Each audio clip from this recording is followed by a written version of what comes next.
Hi മക്കളെ, ഇന്നത്തെ എൻ്റെ മക്കളുടെ ലഞ്ച് ബോക്സ് വീഡിയോ കണ്ടാലോ. അപ്പോൾ ഇന്ന് രണ്ടാൾക്കും രണ്ടായിട്ടൊന്നും ഉണ്ടാക്കാൻ നേരം കിട്ടിയില്ല കേട്ടോ. ഇന്ന് വെള്ളിയാഴ്ചയല്ലേ, നേരത്തെ ബസ് വരുന്ന ദിവസമാണ്. ഇന്ന് എണീക്കാൻ കുറച്ച് ലേറ്റായി പോയിട്ടാ. അപ്പോൾ അതുകൊണ്ട് തന്നെ ഇന്ന് രണ്ടാൾക്കും രാവിലത്തെ ബ്രേക്ക്ഫാസ്റ്റ് തന്നെ കൊടുത്തയക്കാമെന്ന് കരുതി. ഇന്ന് പുട്ടാട്ടോ ബ്രേക്ക്ഫാസ്റ്റിന് ഉണ്ടാക്കിയിട്ടുള്ളത്. അപ്പോൾ പുട്ടും പിന്നെ പുട്ടിൻ്റെ കൂടെ പപ്പടം ഇഷ്ടമാട്ടോ രണ്ടുപേർക്കും. അപ്പോൾ പപ്പടം വെച്ച് കൊടുത്തിട്ടുണ്ട്. പിന്നെ മോൻക്ക് കറികളൊന്നും ഇഷ്ടമല്ലാത്തതുകൊണ്ട് മോൻക്ക് കോളിഫ്ലവർ പൊരിച്ചതാട്ടോ വെച്ചിട്ടുള്ളത്. മോൾക്ക് പിന്നെ കറി വേണം കേട്ടോ. അപ്പോൾ അതുകൊണ്ട് തന്നെ പുട്ടിനൊന്നും ചെറുപയർ കറിയാണ് ഉണ്ടാക്കിയിട്ടുള്ളത്. അപ്പോൾ വേറൊരു പാത്രത്തിലാക്കിയിട്ട് ചെറുപയർ കറി വെച്ച് കൊടുത്തു. അപ്പോൾ രണ്ടാളെ ലഞ്ച് റെഡിയായി. പിന്നെ സ്നാക്സിനായിട്ട് ഇന്ന് ടൈമൊന്നും കിട്ടിയില്ല ഉണ്ടാക്കാൻ. അതുകൊണ്ട് തന്നെ ഇന്ന് ബേക്കറി ഐറ്റം എന്തെങ്കിലും കൊടുത്തയക്കാമെന്ന് കരുതി. അപ്പോൾ മുറുക്ക് ഉണ്ടായിരുന്നു കേട്ടോ. മുറുക്ക് ഇഷ്ടമാണ് രണ്ടാൾക്കും. മുറുക്ക് വെച്ച് കൊടുത്തിട്ടുണ്ട്. പിന്നെ ഓറിയോ ബിസ്ക്കറ്റ് ഇഷ്ടമാട്ടോ. മോൻ്റെ ഫേവറേറ്റ് ആണ് ഓറിയോ ബിസ്ക്കറ്റ്. ഞാൻ അധികം അങ്ങനെ കൊടുക്കാറില്ല.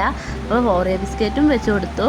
അപ്പോൾ ഇന്നത്തെ എൻ്റെ വീഡിയോ എത്ര ഉള്ളൂ. അപ്പം ശനിയും ഞായറൊക്കെ കഴിഞ്ഞ് മൺഡേ അടുത്ത വീഡിയോ ആയിട്ട് വീണ്ടും വരാം. അപ്പോൾ എൻ്റെ വീഡിയോ ഇഷ്ടമായാലും എല്ലാവരും എന്നെ ഒന്ന് സപ്പോർട്ട് ചെയ്യണേ. എൻ്റെ വീഡിയോ കണ്ടിട്ട് കമൻറ്റ് ചെയ്യണേ. എൻ്റെ ചാനൽ ഒന്ന് സബ്സ്ക്രൈബ് ചെയ്യണേ.